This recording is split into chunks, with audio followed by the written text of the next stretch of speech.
Hello everyone, it's week 3 of the Fine Art Inspired Prompt in the Facebook group, the Mixed Media Emporium. Now this week I'm going to be basing my project on a particular art movement, and that is Fauvism. So let me just explain what Fauvism is. It was a very short-lived art movement that started off in 1904 by the artist Henri Matisse. Some examples of other artists that participated in this style are André Derain. This is a piece of André Derain's artwork. Van Gogh, Cézanne and Seurat also participated in this particular art style, which lasted from approximately 1904 to 1908, so very, very short-lived. It wasn't very popular and was seen by some to be a complete disgrace for art, and the artists were known as the Wild Beasts. So just to give you some characteristics of this particular art style, it was well known for its exaggerated use of vivid colours that you can see here in this piece by André Derain. The use of contrasting colours and natural colours, the use of simple and blocky shapes, which is really evident in this piece here. The artist didn't blend or mix their paints, and the subject matter was more representational and didn't necessarily look realistic. So I'm going to try and base a piece of artwork on this particular style, so let's see how I get on. Now I've drawn myself a very simple background drawing here, just using an HB pencil. So I've drawn some hills, a sunrise, as you can see. For anybody that wants to have a go at this, please feel free to take a screenshot and do something similar. I'm using watercolour paper as well, and I've just used a regular HB pencil to draw my design on. The paper I'm using today is the Winsor & Newton cold pressed 300 GSM paper. I wanted something with a bit of tooth because I'm going to be using chalk pastels. So I don't know whether you can hear, this is quite toothy, quite textured. And if I hold that up, I don't know whether you can see some of the texture, perhaps not. So these are the chalk pastels I'm going to be using. A really inexpensive set. This is the Inscribed Pastels, a set of 64 colours. This was less than £10 to buy this. Well, at least it was when I bought it. I've had this for several years now, and in fact I used this for the last Fauvism piece I did, so I've got a good range of colours here. So those are my supplies of choice. Now I've decided to put this onto speed and do a voiceover because otherwise it's just a little bit too boring. So let me try and explain my process. I'm just rubbing out the sun because I want to start off with that area there, and I didn't want to be able to see the pencil marks, but you can see that I'm just applying some of the chalk. I've pulled out the colours that I wanted to use, and you can see I'm getting lots and lots of dust. My hands are covered and I'm very dirty by the end of this process, but you know, that's okay.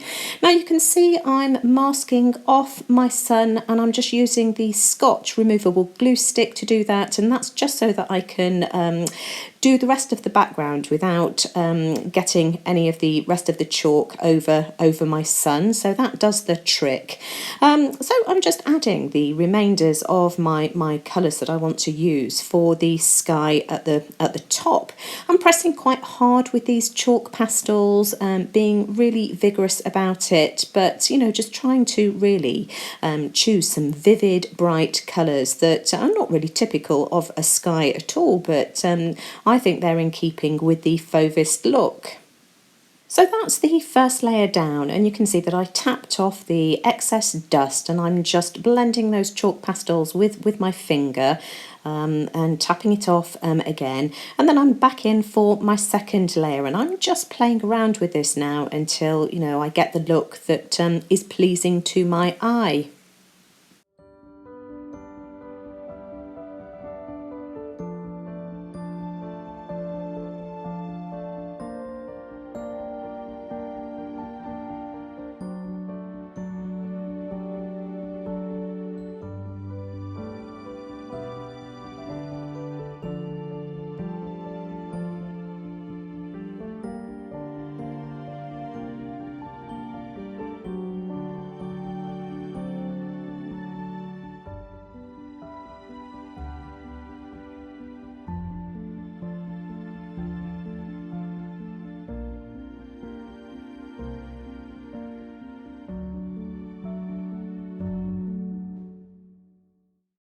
I'm happy with how the sky looks and the sun. You could see that I was tweaking it and, just adding more colours, blending it as I was going along. So now I'm on to the next layer down. Now this is meant to resemble hills. We have the Malvern Hills right on our doorstep here. Absolutely beautiful. We walk in them, quite regularly. And so that's what I had in my mind as I was doing this piece. You can see that I've started off with the lighter blue, then went on to a mid blue, and now I'm playing with the darker blue. And again, I'm just going backwards and forwards again, just playing around with these colours. To me, Fauvism is more about the colours than it is the things that you're actually drawing. So that's where my main emphasis is with this piece.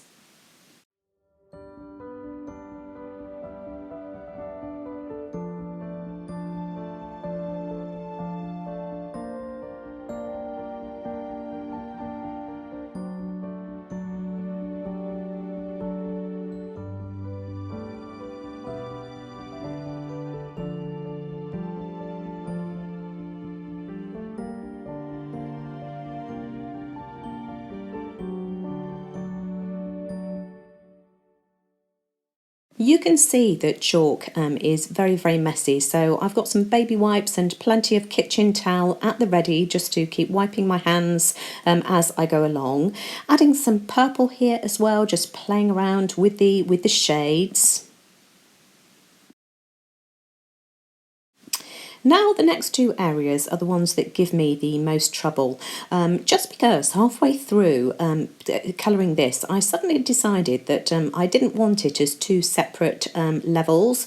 I wanted to try and blend it together as one because I had an idea for my focal image, and I must admit I do lose some of the vibrancy, and in the end you'll see that this turns more into a silhouette. It's not quite as bright and vibrant as you can see it here. But I just love the final result in the end, so do bear with me.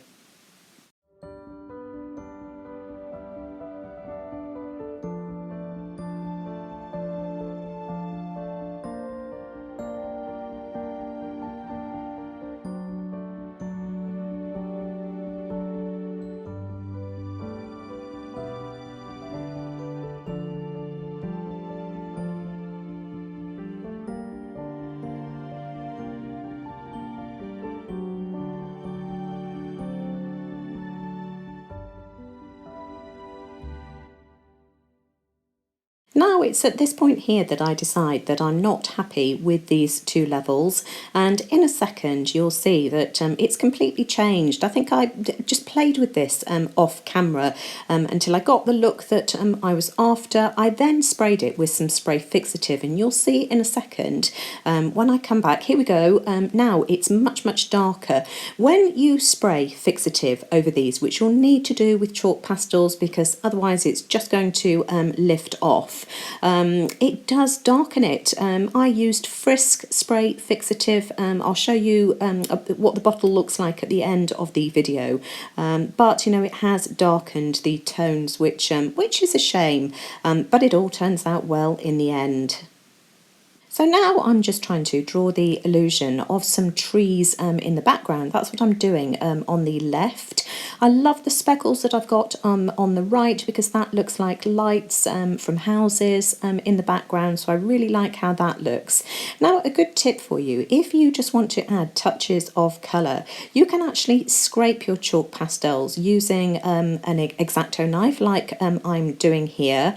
And then I just use a piece of deli paper. You could use parchment paper as well, just to set that, because of course if I rubbed it with my fingers all I do is blend it in, whereas this just sets the speckles exactly as they are onto the paper, and I just love how that looks. So now I'm adding my focal image. I don't know whether you can see, I've drawn the outline of a house in the background, and I'm just colouring this again. I decided that I wanted to have the house in this bright blue, and you'll see in a second that I've opted for an orangey red for the roof, very in keeping with the Fauvism style. I think these colours are just gorgeous.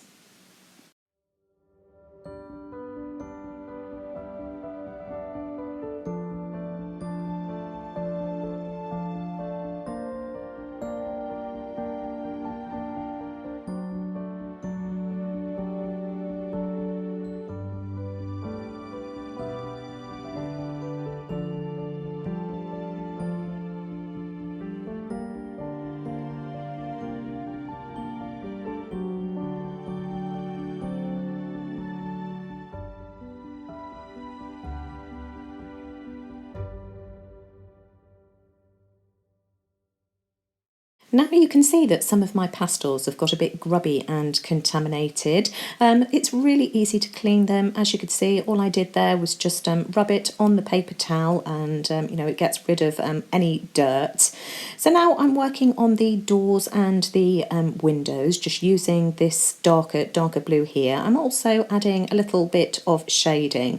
I do pull out some Q-tips in a minute because I'm struggling to do this with my finger in such these areas with tiny details. So I find that a Q-tip was much easier to get the look that I was going for.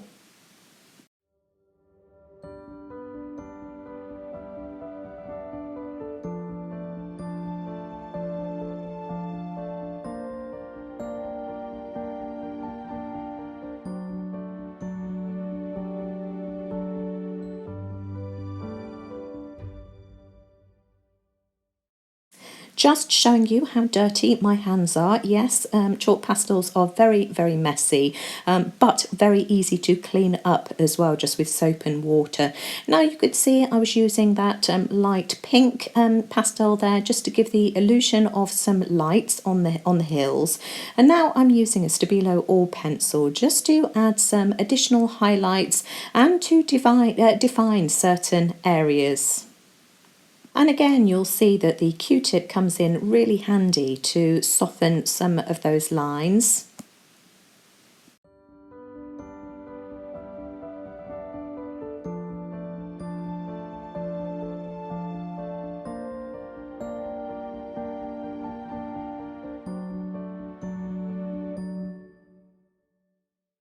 Now I could have finished my piece here, but I decided I wanted to add some trees either side of my house. So you can see I was just adding the trunks there, just using the pointy side of the chalk pastel, and now just adding my branches in various shades of blue. I've got my X-Acto knife in my hand, as you can see, because I just want to scrape on some more paint. I want that to look really vibrant, and again I shall press that in with a piece of deli paper. You could also use parchment paper if you wanted to do that as well.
Well, I'm calling that done.